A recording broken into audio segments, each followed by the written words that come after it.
નમસ્કાર, અસ્મિતા વિશેષમાં આપનું સ્વાગત છે. હું છું વિશાલ કાલાણી. લોકસભા ચૂંટણીને હવે ગણતરીના દિવસો બાકી છે, ત્યારે ચૂંટણીના માહોલમાં દરેક ગલી મહોલ્લામાં જોવા મળી રહ્યા છે બોલવચન. દરેક લોકો પોતાની રીતે રાજનીતિનું અર્થઘટન કરતા હોય છે, પરંતુ રાજનેતા અને રાજનીતિને લઈને કેટલાક લોકોનું પોતાનું રાજકીય ગણિત કંઈક અલગ જ હોય છે. આવી રીતે બોલવચન કરતા લોકોને અમે ગુજરાતના ખૂણે ખૂણેથી લાવ્યા છીએ આપના માટે.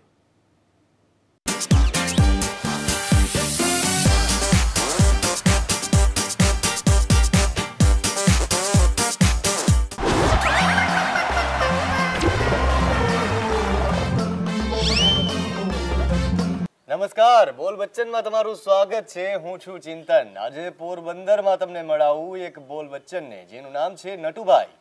નટુભાઈ કેમ છો? મજામાં, ફાઇન. ફાઇન એમ? નટુભાઈ, હું તમે કઈ વેપાર ધંધો કઈ કરો છો? નહીં, 15 લાખ રૂપિયા મોદીજીએ મોકલી દીધા. હા. ને એ આપણી પાસે આવી ગયા. હા. આવી ગયા એટલે બાબુભાઈને આપ્યા, અને એ બાબુભાઈ એમાંથી કમાઈને આપણને આપે. આપણે કઈ ટેન્શન નથી, આખો દી સ્કૂટી લઈને ફરવું, જલસાથી જિંદગી જીવું. 15 લાખનું બધું જે ઇન્ટરેસ્ટ આવતું હોય ના, હું વ્યાજ નથી ખાતો, પણ જે મારો નફો મળે એ બાબુભાઈ ટાઈમ ટુ ટાઈમ મને પુગાડી દે. તમને કોઈ તકલીફ જ નથી જીવન? કોઈ જાતની તકલીફ નથી. અચ્છે દિન આ ગયા એ કહેતા હતા, મતલબ કે સારા દિવસો આપણે આવે ગા. આવી ગયા એમ? આવી ગયા છે? આવી ગયા. ઈ એટલે તમારે દેવો પડે ને મતે ને. પછી જો 15 લાખ આવી ગયા આપણા ખાતામાં. હા. ઈ પછી હું કાશ્મીરમાં જવાની બધા કે મનાઈ કે ત્યાં ઓલું છે ને આ છે ને તે છે ને. કાશ્મીરે હું ફરી આવ્યો, ત્યાંથી પ્લેનમાં બેસીને આવ્યો મુંબઈ. મુંબઈમાં તાજબાજમાં બધે ચક્કર મારી લીધો, ક્યાંય કસાબ દેખાણો નથી. બરોબર બરાબર. કસાબ દેખાણો તો કસાબને 2 લાફા મારીને રાઇફલ અટકી લે. કસાબને તો ફાંસી નો દઈ દીધી? પણ ઈ ફાંસી કે નહીં દીધી? કોની દીધી? ઈ તો મને નથી ખબર. બરાબર, દઈ દીધી. આપણે કારણ કે આપણે પૈસા 15 લાખ આવી ગયા ને પછી જાજી માથાકૂટમાં હું પડતો નથી. એમ રૂપિયા આવીએ રાખે, વાઇપરે રાખું, જલસાથી ફેરે રાખું. 72,000 આવી ગયા કોંગ્રેસના? નહીં, ઈ 72 નથી આવ્યા. નથી આવ્યા હજી? લેવાના? હજી લેવાના. એટલે આપણે બે યારે સંબંધ એટલે નથી બગાડતા કે એકના 72,000 લેવાના છે ને 15 આવી ગયા. પેલા 15 વર્ષ સંબંધ રાખવું ને, હવે 72 લાખનું કરે તો કંઈક વિચાર કરીએ. અચ્છા, બાકી તો મતે આપણે તો મોદી સાહેબને જ દેવાના છે. રાજનીતિની વાત કરીએ. મને એક બીજી વસ્તુ એ કે પોરબંદરમાં આજુ ખેર શું લાગે તમને? પોરબંદરમાં તો અમારા ધડુક સાહેબ ધડુક દેખીને પડ્યા ને આવી જવાના છે. રમેશભાઈ? હા, રમેશભાઈ એને ધડુક જ અટકશે ને, ધડુક દેખીને પડ્યા. તો સામે તો લલિતભાઈ વસોયા છે. ભાઈ લલિતભાઈ વસોયા છે તે ભલે ન હોય તો નહીં જીતે. લલિતભાઈ વસોયા કોઈ હાવજ દીપડા થોડા છે એમ. જીતી જાય તોય શું ફેર પડે? લલિતભાઈ વસોયા ને મોદી સાહેબ પાછા લઈ લે છે ભાજપમાં. સીટ તો અમારી ભાજપની જ છે. એવું થોડું હોય કે એ જો લઈ લીધા ને કોંગ્રેસ અટાણે ભાજપની અંદરમાં 75% બધા કોંગ્રેસ વાળા છે. બરોબર. તો ભાજપમાં નેતા નથી પોતાના? પોતાના યાર છે, પણ હવે એમાં કઈ દમ નથી તો શું કરવું? તો કોંગ્રેસમાં દમ વાળા છે? કોંગ્રેસમાં દમ વાળા છે એટલે અમે ખેંચી લઈએ છીએ અહીંયા. એ મોદી સાહેબ એમાં હું એની સાથે છે. એમાં એમ પણ એની સાથે છે. તો અર્જુનભાઈ નથી જતા ને, અર્જુનભાઈ ને વ્યૂ જવું જોઈએ. એટલે જવું જોઈએ. હા, જવું જોઈએ. ઓફર આવતી છે? ઓફર તો આવી ગયેલી છે કેટલે પણ હવે આ બધી વફાદાર બનીને બેઠા છે. આ અમારે ભાજપનું કામ શું છે પોરબંદરમાં? અમારે ખાલી પોલીસની એક બીક છે, બાકી બધું કામ થોડું કે વિકાસનું કામ. ઈ તો વિકાસ થયો ને, 15 લાખ મારા ખાતામાં આવ્યા. હું 1900 ને કઈક આજથી કઈક 52 વર્ષ પહેલા જન્મો, મને યાદ નથી જન્મ તારીખ, તેથી હું રામણ રૂપ જન્મો હતો. બરાબર. તો આ 4 વર્ષમાં મારો વિકાસ થઈ ગયો. જો આનાથી 4 વર્ષમાં હું અવડો મોટો થઈ ગયો. એવું ના હોય કે કાકા? અરે ના હોય તો તમારી સામે રહ્યો ને અમારો રામણ વાત કેમ માનવી? માણસનો વિકાસ તો સમય જાય એમ આવે. નહીં, આ 4 વર્ષમાં જ મારો વિકાસ થયો. મળ્યા છો ગળે? નહીં, મળવાની ઈચ્છા છે પણ મળવા નથી દેતા કમાન્ડો. કોણ કમાન્ડો લોકો? પ્રધાનમંત્રી પાસે જવું થોડી હેલી વાત છે. પણ યાર ઈ જ મને દુઃખની વાત છે કે એકવાર હું મોદી સાહેબને મળું ને તો આ દેશનો ઉદ્ધાર થઈ જાય. કઈ રીતે? કારણ કે મારું દિમાગ મોદી સાહેબ જેવું છે. મોદી સાહેબ નું મારું બેનું સેમ દિમાગ હાલે. અત્યાર સુધી મારો ઇન્ટરવ્યુ લીધો, તમને ખબર ના પડી એમ કે મોદી સાહેબે મને તો મજાકિયા માણસ લાગ્યા. હું ભલે આવું ગામડીઓ માણસ છે, મેર પ્રજામાં જન્મો, ઓબીસી વર્ગમાં છે. બરાબર. જો કે મારે ઓબીસી નો લાભ નથી જોતો, મારો ખતમ કરી નાખો. હું સમાનતામાં માનું. હા, બરોબર છે. ભારતને સમાનતામાં લઈ આવો, બધાય નાગરિક સરખા હોવા જોઈએ અને બધાને લાભ સરખો મળવો જોઈએ અને આપણો દેશ તરક્કી કરવો જોઈએ. હા, એ તો વિકાસ જ છે ને મેઈન વસ્તુ. એ વિકાસ છે. અને આપણો વિકાસ તો જો 15 લાખ આવી ગયા એટલે થઈ ગયો. બીજાના વિકાસની હવે મને ચિંતા છે. બરાબર. બાકીના ખાતામાં હજી 15 લાખ નતા આવ્યા. એટલે એ બેજાઈને જો આ 2019માં સાહેબ પાસે આવી જાય તો કદાચ તો કંઈક કરો ને તમે કંઈક. પણ હવે મને કંઈક ચાન્સ આપે તો ને, હું થોડો એને પાર્ટીમાં છે તો હું કંઈક કરું. હા, એ વાત છે. તમે બરાબર. સૌ નાગરિક છો. એમ પણ જો માની લ્યો કે રાહુલ ગાંધી પ્રધાનમંત્રી બનશે, બરોબર. બરાબર, તો થાહે હું કે આ બાકીના 15 લાખ જે ખાતામાં આવવાના છે એ નહીં આવે. એમ તો 72,000 આવશે એવું? 72,000 આવશે. અને 72,000માં સારી ફ્રન્ટી નથી આવતી, મોટરસાઇકલ નથી આવતી, એટલે યુવા વર્ગ મત દે નહીં, એટલે કોંગ્રેસ હારી જવાની છે. કોંગ્રેસને જો છૂટાવવું હોય આ ચૂંટણીમાં તો એ 72 લાખ છે ને એ કરી નાખે એની જગ્યાએ, 72,000ની જગ્યાએ તો જીતી જાય, જીતી જાય. ને પેલા મારા ખાતામાં મોકલી દે. પબ્લિક ને એટલી તો ખબર પડતી હોય ને. ના ના યાર, 72 લાખ રૂપિયા દેવા એટલે સ્વિટરલેન્ડ થી આ કારું નાણું આવી ગયું, એ રસ્તામાં જ છે. બીજું મને એક વસ્તુ કહો કે અહીંયા તમને બીજી બેઠકો છે 26 બેઠક, એમાંથી એવું નથી લાગતું કે એકાદી 2 બેઠક કદાચ ભાજપમાંથી જાય? જોકે એ તો ભાજપનો દાવો જ છે કે 26 જીતી જવાના છીએ, 1-2 બેઠક જાય કદાચ, એવું નથી લાગતું? તો જાય તો ખાણ ખજૂરાનો એક પગ તૂટે તો હું ફેર પડે? એ જે જાય ને તો મેં તમને પાછું કીધું, હું આવું ગામડીયો માણસ છે કે મેં તમને પાછું કીધું કે એને અમે વેચાતા લઈ લેવું, જાઓ મારા મને કેસ કરવું હોય તો કરજો. એ તો એનો પક્ષમાં કંઈક એવું કહેતા હોય કે અવગણના, નારાજગી, અસંતોષ ને અવગણના તમને તમારા ડેડી કે મમ્મી કઈ કહે તો અવગણના કરીને તમે ભાગી જાઓ દેશ મૂકીને. તો આ બધા એવી રીતે ગયા છે. હા, તો એવી જ રીતે ને અવગણના કરે એટલે અવગણના તો હાલો મારી અવગણના મારા ઘરના કરે. આ પોરબંદર આખું મને નટીઓ કહે તો હું કઈ મારે ગામ મૂકીને મારું ભાગી જવાનું? એ તો પ્યારથી કહેતા હોય મને. તો મોદી સાહેબે એ નારો દીધો કે તમે ભાજપ માર્યો કે કોંગ્રેસ માર્યો, જી ન્યાય કરતા તો ન્યાય કરજો, વિયા આવો. એવું તમે ક્યાં સાંભળ્યું હોય? મોદી સાહેબ એની પહેલા આવ્યા હતા ને ખાવા ન બધા 4,000 કરોડ ને 5,000 કરોડ ને એના આવવાના બાકી છે પૈસા. અહીંયા જોવાજી જાહેરાત મોદી સાહેબ કરીને ગયા, એ પૈસો આવશે ને એટલે અમુક માણસને ધીરે ધીરે પૈસો દેવાનું કીધું, માણસ પાગલ થઈ જાય. પૈસો જેટલો આવવાનો લગભગ આ થાંભલા રહ્યા ને એ બધા ચાંદીના બની જાય પોરબંદરમાં. એટલો પૈસાની જાહેરાત મોદી સાહેબ અટાણ સુધીમાં કરીને ગયા. 22 વર્ષમાં જાહેરાતો અહીં કર્યું ને પછી પૈસો આવવામાં વાર લાગે, બીજું કઈ નહીં. એ કેમ? એ શું છે કે સિસ્ટમ એ પ્રકારની રહી ને બધા. પાછું બીજું પ્રશ્ન શું છે કે બેંકની અંદરમાં એટલો પૈસો હમાય એવું કોમ્પ્યુટર નથી આપણું. મારી તમન્ના એ છે કે બુલેટ ટ્રેન હું જીવતા જીવતા બેસી જાઉં. એમ હજુ તો હમણાં થઈ જાય, પણ બુલેટ ટ્રેન થઈ જાય તો સારું. કેમ નહીં થાય તમને નથી લાગતું? મારો કહેવાનું એ નથી કે નહીં થાય. મોદી સાહેબ કે રાજમાં સબ મુમકિન હે. તો મુંડી આવી ગઈ, 15 લાખ બધાના ખાતામાં આવી ગયા, રામ મંદિર બની ગયું. બરાબર ના બન્યું નથી તો તમે નથી ગયા તો તમને ખબર જ નથી. એવું ના હોય કાકા, કંઈક તો હોય ને. તમે 370ની કલમ રદ થઈ ગઈ. થઈ ગઈ. મારી ત્યાં જમીન બતાડું, હાલો કાશ્મીરમાં. કે કાશ્મીરમાં જમીન બતાડું પછી કઈ.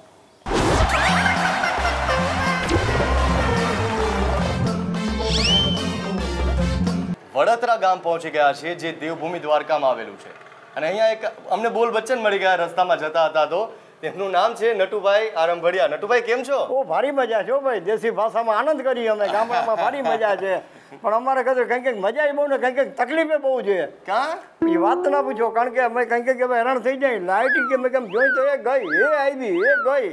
પાણી તો કે તો નક્કી નંબર આવે તો આવે, નક્કી જાય તો ભાઈ શું કરવાનું? પાણી શું થાય બીજું? ગામડામાં ભાષા રહ્યા અમે, ગામડાવાળા પછી સાહેબો મજા ત્યાં તાળા મારેલો, કોઈ જવાબ આપે નહીં. અમને જવાબ ના દે, જવાબ ના આપે. અમે પછી અમે હું ગામડાના માણસો રહ્યા તો હેરાન થઈ જાય. એ વાત ના કરો, તકલીફ એટલે બીજી રીતની ખરેખર એમ બહુ તકલીફ. એમાં વાત ના પૂછો. આખું ગામ પછી શું કહેતું હોય? શું થાય ગામ બધું પછી બધું રેલી કાઢીને આવેદન પત્ર દઈ પણ કોઈ જવાબ નથી દેતા. સરકારી ઓફિસમાં જાય તો અમને કોઈ જવાબ નથી દેતા. કે ભલે પછી થઈ જાય, થઈ શું જાય મેં કે પછી વાતું ને વાતું થઈ જાય. વાતું નું કઈ ના આવે, કામ કરે મળદ કહેવાય, બરોબર ને? કામ કરે મળદ કહેવાય, બરોબર ને? આજુ ખરે શું લાગે તમને મોદી સાહેબ આવી જાય પાછા? આજ ફરે હોય 100% મોદી સાહેબ આવી જાય. હોય 100%. રાહુલભાઈ નું તો નક્કી નથી, મોદી પાકું આવી જાય. કેમ? કારણ કે મોદીની કામગીરી બહુ સારી છે. એમ? હા, કામગીરી છે. કેમ કે તમારા શું કામ કર્યા? અમારા નહીં, પણ આજે ગુજરાત ભાજપમાં જે સરકાર આખા દેશ લેવલમાં એની જે આપણા કામ કર્યા ને હું ધન્યવાદ આપું કે આપણા આજે લશ્કર બાબતમાં કે જેને ઘણા સરકારી સેવા કામ કર્યા, અમે ગામડા ભાષા બોલીએ, એના કામ કર્યા એને અમે ધન્યવાદ આપી કે બહુ સારા કામ કરે છે. આજ પબ્લિકના ખાતામાં પૈસા જમા કરાવે છે, આજ ગરીબાઈ દૂર કરી છે, નબળા માણસોને સારી રીતે ધ્યાન આપે છે, અને ઓફિસરો પણ સારા છે. અધિકારીઓને ખરેખર હું ધન્યવાદ આપું છું કે એ સારા માણસો છે અને કામ કરે છે, એટલે અમારે વખાણ કરવા પડે છે. તો તમે મોદી સાહેબની તો વાત કરી, રાહુલ ગાંધીનું કંઈક કયો તો મજા આવે. ના, રાહુલ ગાંધી આપણો વિરોધ નથી, કંઈક આપણે વાંધો નથી, પણ અમારે શું કે એનો કઈ હજી પાયો બહુ નથી મજબૂત, કારણ કે હજી ધીરે ધીરે થોડોક આગળ વધશે એમ એનું પણ થઈ જાય, વાર લાગે. થોડોક આ વાવીએ આપણે તો થોડુંક ઉગતા વાર લાગે ને, એમ ભાજપે વાવ્યું બહુ. ભાજપની જ સરકાર છે એટલે તો સરકાર છે, અને અમારા વિસ્તારમાં જેને વાવ્યું ને એનું આ બધું પરિબળ ને પરિણામ સારું આવે છે, સમજો. બરોબર, વાવ્યું એને ખોટું નહીં, અને આ લોકો વાર લાગશે, આવી જાય પણ હજી વાવતા જાય. ઠીક. હા કાકા, બીજી વસ્તુ મને કયો કે તમારે અહીંયા સાંસદ છે ને પૂનમબેન માડમ લાગે, એને કઈ કામ કર્યા છે? હા, પૂનમબેનને હું ધન્યવાદ આપું છું. ભલે હું બ્રાહ્મણ છું, પણ પૂનમબેન છે એને ખરેખર કોઈ સમાજમાં, ગમે સમાજ, બ્રાહ્મણ હોય, અમારો સમાજ કે ગમે પછાત વર્ગ હોય, તો એ વિસ્તારમાં એને તનમન ધનથી કામ કર્યા, અમે વખાણ કરીએ એના. ખરેખર ધન્યવાદ આપું કે માતાજીને શક્તિ આપે અને ખૂબ આગળ વધે બેન. અને બેન જંગી બહુમતીથી ચૂંટાશે, મને પૂરેપૂરો પાછા ચૂંટાય. એની મોર વિક્રમભાઈ હતા, એને કામ નતા કર્યા? કામ કર્યા પણ બેન જેવા ન થાય. બરોબર. નટુભાઈ, મને એક વાત કહો કે તમારામાં બીજી કોઈ કળા ખરી? તમને આમ કઈ બોલતા એવું આવડે? જોક્સ બોક્સ કેવું કઈ આવડે? કઈ જોક્સ એવું છે, જાણે અમે એક વખત જાત્રા ગયા ને હોટલમાં એક અમને ઘણો તેડી ગયો. મેં કીધું ભારી કઈ દિલ્હી તમે ગયા હતા, અહીંથી ઓલો બધા બસમાં જાય ને, મેં ગાડું મને તેડી ગયા. મને કહ્યું ગોરબાપા કે તાજમહેલ છે. મેં કહ્યું તાજમહેલ એટલે હું? ભાઈ આપણે નામ ના આવડે. મેં કીધું હું ત્યાં પગે લાગુ, મને કે મંદિર નથી તાજમહેલ ઈ કે આપણે રામ મંદિર આવે ભગવાનનું હતું. પછી તાજમહેલ એટલે મેં પહેલી વાર જોયું, આપણે ખબર ના હોય. પછી અમે દર્શન કર્યા ને બધે દિલ્હીમાં ફર્યા, પણ મને બહુ મજા આવી ગઈ. મેં આ તો વસ્તુ એટલે ખરેખર ઘટે નહીં. મેં કીધું આમાં ક્યાંય રામ મંદિર ઓલો અયોધ્યા નહીં તો ગીતાજી ગોરબાપા નટુ મારે છેટું જાતે કે દિલ્હીનો તાજમહેલ કહેવાય. તમે તો પેલાની બધી સરકાર જોઈ હોય ને, જૂની સરકાર હોય તમે જોતા આવ્યા હોય, તો ઇન્દિરા ગાંધીના કામ કેવા હતા? ઇન્દિરા ગાંધીના વખતમાં હતું તેદીનું નટણ બધું પરિવર્તન. તેદી કારણ કે એ સમય બીજો હતો, તેદી બધું આખું તંત્ર બીજું હતું ને, અત્યારે તંત્ર બીજું છે. અત્યારે આ સરકારે જે છેલ્લા 10 વર્ષમાં કામ કર્યા, એ જે કોંગ્રેસે 50 વર્ષ કામ નથી કર્યા, 10 વર્ષમાં કામ કરીને બતાવ્યું. વાત કરો. હા, ખરેખર એવું આપણે જોયેલા છે કે 10 નર્મદાના પાણી ગામો ગામ પહોંચાડી દીધા. અમારા ગામમાં એવું નર્મદાના પાણી વળતર આવી ગયું. અમારે અહીં દ્વારકાને છેડે છે તો અહીં નર્મદાના પાણી પહોંચાડી દીધા. તમને તો મોદીની સ્ટાઇલ આવડતી હોય તો રાહુલની આવડતી હશે? ના, રાહુલની બીજી બહુ ના ભાવે. રાહુલભાઈને આપણે કારણ કે પ્રચારમાં ભાષણ સાંભળતા હોય, શું બોલે ભાષણમાં ખબર તો બોલતા હોય કે જે હવે કંઈક થોડુંક પરિવર્તન બદલાવો એમ. પણ હવે કારણ કે મહેનત કરે, પરિવર્તન પબ્લિક મેળે બદલાવે તો થાય. એમાં એનું રાહુલભાઈનું કંઈ ના, રાહુલ આચો છે, મહેનતમાં બાકી નથી રાખતો, પણ પબ્લિકના મગજમાં એક જ ઘૂમી ગયું ભાજપ ને ભાજપ. બરોબર. કે મોદીજીએ જે હમણાં છેલ્લે કામ કર્યા ને દેશ લેવલ માટે, માણસને બધાને મગજમાં ઉતરી ગયું કે ના સરકાર આવે તો ભાજપ સિવાય કોઈનો ઉધાર નથી. એટલે પબ્લિક આજે જાગૃત થઈ ગઈ. ભલે રાજકારણીયા ગમે એટલા એની રીતે બધા નીકળતા હોય, પ્રચાર કરતા હોય, પબ્લિક આજ જાગૃત છે. કાકા, રાજકારણી બધા સાચા હોય તમને શું લાગે? મને વિશ્વાસ છે કે રાજકારણી સાચા અમુક હોય છે. અમુક રાજકારણી સાચા છે, નથી નથી, બધા સાચા છે. અમુક ખોટા છે તો અમુક ખોટા હોય ને અમુક સાચા વધારે છે. હા, અને ખોટા ઓછા. આ બધા એમ કહેતા હોય કે અમને કઈ આપતા નથી ને અમારા કારણ કે ઘરના ખિસ્સામાંથી તને આપે, આપણે એને કહેવાય નહીં ને. સરકારમાંથી ગ્રાન્ટ આપે તો એ આપે છે, ખોટું નહીં. ગ્રાન્ટ આપે અને રાજકારણી આપે છે. જે આપણા મિનિસ્ટરો છે, અમારા સંસદ સભ્યો, ધારાસભ્યો બધા, કારણ કે એના ઘરના તો કોઈ આપે નથી, અને સરકારમાંથી ગ્રાન્ટ આપે એટલે આપે છે. અમે જોયું છે કે ગામમાં વિકાસના પૈસા ખૂબ આપે છે, ગ્રાન્ટ આપે છે, 100% આપે છે. આપણે રૂપાણી સાહેબ કેવા? ના, રૂપાણી સાહેબ બહુ મજાના માણસ છે. રાજકોટમાં રૂપાણીભાઈના વખાણ આપણે કરીએ એટલે થોડા, કારણ કે પહેલાં મેયર હતા. રાજકોટમાં મેયર હતા ને, હું રૂપાણીભાઈને મળ્યો તો 25 વર્ષ મોરની વાત કરું, યાજ્ઞિક રોડ નાગરી સહકારી બેંક. હા, 20-25 વર્ષ. મારા ગામના દરજી છે રાજકોટમાં, હનુમાન મંદિર રહ્યા રોડ, રેસકોર્સ. દુકાનનું નામ છે કેવિન ટેલર. એક દુકાન છે જાગન્નાથ મંદિર, યાજ્ઞિક રોડ. મહિના પછી મને એવું લાગ્યું, તેથી ખરી કોપરેટર હતા અને અમારા ગામના દરજીના મિત્ર હતા, ત્યાં કપડાં સીવરાવતા. પછી મને આમ અત્યારે ભલે ઘણા હોદા પર અને ખૂબ એને ભગવાન શક્તિ આપે, આગળ વધે. પણ વિજયભાઈની જે કામગીરી છે ને, ઈમાનદારી અને સાચાઈ છે. કે મુખ્યમંત્રી તરીકે લાયક છે અને કામ કરે છે અને કરશે એ આપણે 100% ખાતરી કે રાજકોટની અંદર સિટીને 5 વર્ષમાં એ મેયર હતા ત્યારે આખું બધું પરિવર્તન બદલાવી નાખ્યું હતું. હવે મને એ કહો કે નવો નેતા એક આવે છે હાર્દિક પટેલ. હાર્દિક પટેલ આવે એ કોઈ એને કોઈ આ વિસ્તારમાં ઓળખતા નથી. હા બરોબર કે હવે નવો નિશાળ્યો છે ભલે હું કોઈ પટેલી વસ્તી છે કદાચ મહેનત કરે એની નવો રીતે. નિશાળ્યો છે. હા નવો એટલે અમે કોઈ નામ ઓછું સાંભળેલીનું એમ અમુક ગામડામાં અમારે અમારા અહીં જાણીતા ને જૂનાજી છે ને જોગી કે આ પૂનમબેન માડમ છે, વિક્રમભાઈ છે, જી મેરામણભાઈ ગોરિયા છે, કારુભાઈ ચાવડા છે, હું જૂના ને બધાને ઓળખતા હોય.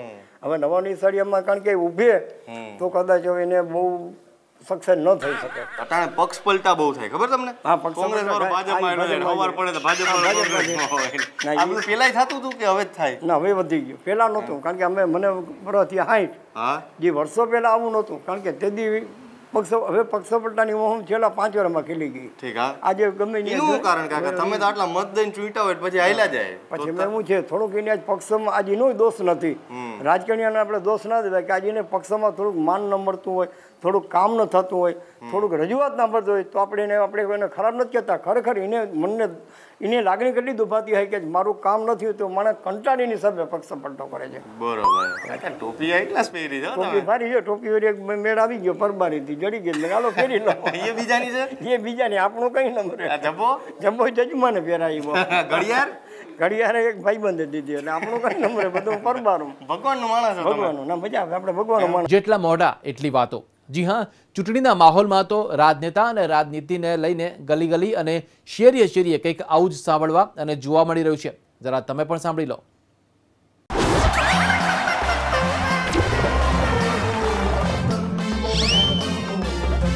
કેમ છો પ્રતાપભાઈ? એકદમ મજા મજામાં? એકદમ મજા હોય એકદમ મજા. શું હાલે બીજું? બસ જો હમણાં તો ચૂંટણીનો માહોલ છે અહીંયા તો પોરબંદરમાં તો ચૂંટણી નજીક આવી રહી છે અને ઢોલ વાગી રહી છે, વરાજા નક્કી થઈ ગયા છે. હા હવે તમે ખેડૂત છો કે વ્યવસાય કઈ તમારે? ખેડૂતનો દીકરો છે, અહીં બાજુમાં જમીન છે. હા તો મને એક વાત કહો પ્રતાપભાઈ, તમે ખેડૂત છો, આજુ ખેરે તમને શું લાગે ગઈ ફેરેના જે સાંસદ હતા વિઠ્ઠલભાઈ અને સામે ઉમેદવાર હતા એમાંથી કોણ વધારે કામ કરે ખેડૂતનું? ખેડૂતોનું કામ તો રાદડિયા સાહેબ હતા પણ ઈ તો ગયા મત લઈને, બરોબર, પાછા દેખાણા જ નત. બરોબર, અમે જોયા જ નત અહીંયા જોયા જ નત, હમ ખાવાય ન થયા. એ તો માંદા હતા. હવે ઈ તો અમને ભગવાન જાણે શું ખબર પડે, અહીંયા કોઈ દી દેખાણો હોય તો ખબર પડે ને. બાકી એના દીકરા જયેશભાઈ રાદડિયા હતા એ કોંગ્રેસમાંથી ભાજપમાં ગયા ને બાપ દીકરા બે મંત્રી પદ લઈ લીધું ને એમ કેતા હતા કે અમે ખેડૂતના નેતા છે, પોરબંદર ને વિકાસ લઈ આવ્યું ને પોરબંદર ને પેરિસ બનાવી દેવું ને. અરે પેરિસ શું હોય, પોરબંદર મહાત્મા ગાંધીની જન્મભૂમિના નામે રોટલા હેક્યા છે, બધા રોટલા હેક્યા છે હાવ એમ. અરે જોવા જ નથી આવતું. હું વાત કરું? અરે મોટી મોટી વાતો કરીને અમને ખેડૂતોને ભોરવી ગયા, બધા ભોરવી ગયા. પ્રતાપભાઈ તો મને એક વસ્તુ કહો કે આ બાજુના આ બધા ડેમ હતા નવા તો નથી બનાવ્યા, તમે કીધું ભૈરા ખરા? અરે ભરવાની તો ખાલી વાત જ ક્યાં, કોરા ધાકોર પીડ્યા. અરે સૌની યોજનાની વાતો કરી, સુજલામ સુફલામની વાતો કરી, અરે કલ્પસરની યોજનાની વાતો આજે 25 વર્ષ થયા સાંભળીને અમારા કાન ફાટી ગયા. હવે સાચી વાત કરું હાવ, બોલો હમણાં રાફેલ ઘોટાળો નું કર્યો એમાં એમ અનિલ માણીને કોન્ટ્રાક્ટ આપી દીધો જે કાગળનું પ્લેન નથી બનાવ્યું. મને કયો કે તમે ખેતીની તો વાત કરી, મને એક વસ્તુ એ સમજાવો કે પોરબંદરમાં આ માછીમારીને ઉદ્યોગ ને બહુ મોટો મત્સ્ય ઉદ્યોગ અહીંયા ખબર? હા છે ને એમ. અરે આ બધું કેવું ચાલે? અરે ત્યાં તો છે ને 2014માં મોદી સાહેબ આવ્યા હતા ને સુદામા ચોકમાં, એવું ભાષણ કર્યું હતું કે અમે તમને 1100 કરોડ રૂપિયા આપશું, પાકિસ્તાનમાંથી તમારી બોટું પકડાય તો પાછું લઈ આવશું.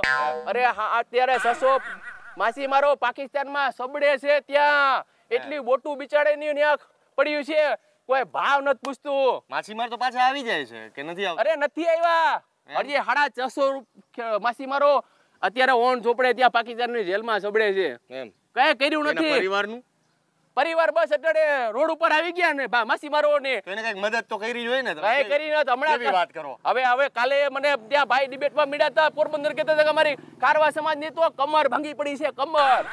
અને ડ્રેજિંગ નો મેઇન પ્રશ્ન વરાદી પેલા એમ કહેતા હતા કે ડ્રેજિંગ કરાયું 14 કરોડ રૂપિયા ને ડ્રેજિંગ એટલે રેતી કાઢે વરાદીમાં પાછી ભરાઈ ગઈ. વરાદીમાં ભલા મણા કઈ પાછી ભરાતી હે?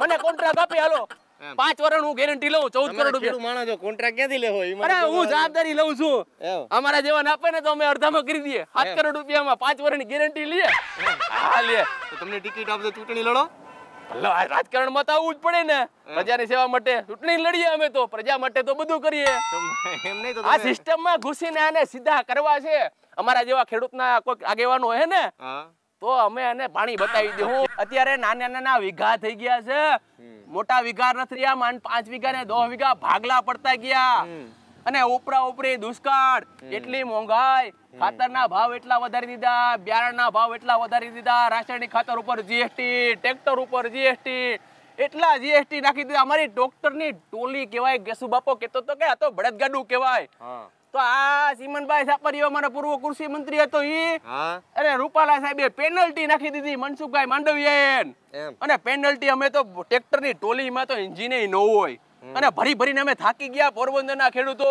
કૃષિ મંત્રી આરસી ફળદુ છે એને રજૂઆત ન કરી તમે અરે આરસી ફળદુ અમારા ફોન જ નતું પાડતા ખાલી કહેવાય છે અમારા ખેડૂતોના નેતા અને કહેવાય કે કૃષિ મંત્રી હા. એનો કોઈ દી ફોન જ નથી લાગતો હમ ખાવા રૂબરૂ જાવ ને રૂબરૂ અમારે કોણ સાંભળે ઈ તો આયા હોય ને વાં હોય ને ફર્યા ફર ગાંધીનગર ગાંધીનગર કૃષિ મેળાનું હોય મોટા ભાઈ હા. એમાં તો બધા ખેડૂતને શીખાડે ને નહીં કે તમે આવું અરે કરવાનું, ભાઈ તેવું એના હોય ભાડે લીધેલા હોય ને એના કર્મચારીઓ હોય ખેડૂતોને કોઈ આમંત્રણ જ નથી આપતું અને જે ચૂંટણી હોય ને તે ગામો ગામ બસું મૂકી દે એક પડીકું આપે નાસ્તો આપે હાલો ભાઈઓ બહેનો હાલો ભાષણમાં એટલે અમારે હું ભાષણ જ સાંભળીને પેટ ભરવાનું અરે અમે તમને આમ કરી દઉં અરે સપના બતાવે હવા મહેલ જેવા સપના બતાવે આમ હવામાં ઉડતા હોય એવા સપના બતાવે પણ તમે મોદીનું ને રાહુલ ભાજપનું આટલું બધું બોલ્યા કોંગ્રેસનું શું છે કોંગ્રેસ તો કરે છે કઈ કામ અરે મારા ભાઈ અમને કીધું તું કે અમે તમને 15 લાખ રૂપિયા આપશું 15 લાખમાં અમે ભોરવાઈ ગયા ભાજપે હા તો રાહુલ ગાંધી હમણાં કંઈક 72,000 ની વાત કરી ને એ 15,000 ના વ્યાજમાંથી દેવું અમે એમ હવે એ તમે 72,000 જો આજે 15 લાખ નું કીધું હોય તો 72,000 તો નાની રકમ છે ને ઉજ્જવલા યોજના તો લાવ્યા અરે ઉજ્જવલા યોજનાની તો હું વાત કરું કેમ કે હા ઉજ્જવલા યોજના જે 10-15 રૂપિયાનો જે બલ્બ આવતો તો સડા ભેગો તો ઉડી ગયો મહિના દીમાં તો પછી પંખા ચાલુ કર્યા ટ્યુબલાઇટ ચાલુ કરી અને ખાલી ભ્રામક પ્રચાર જ કર્યો બરોબર અસ્મિતા વિશેષમાં અત્યારે બસ આટલું જ દેશ પ્રદેશ અને દુનિયાના તમામ સમાચાર જોવા માટે આપ જોતા રહો એબીપી અસ્મિતા ગુજરાતની અસ્મિતા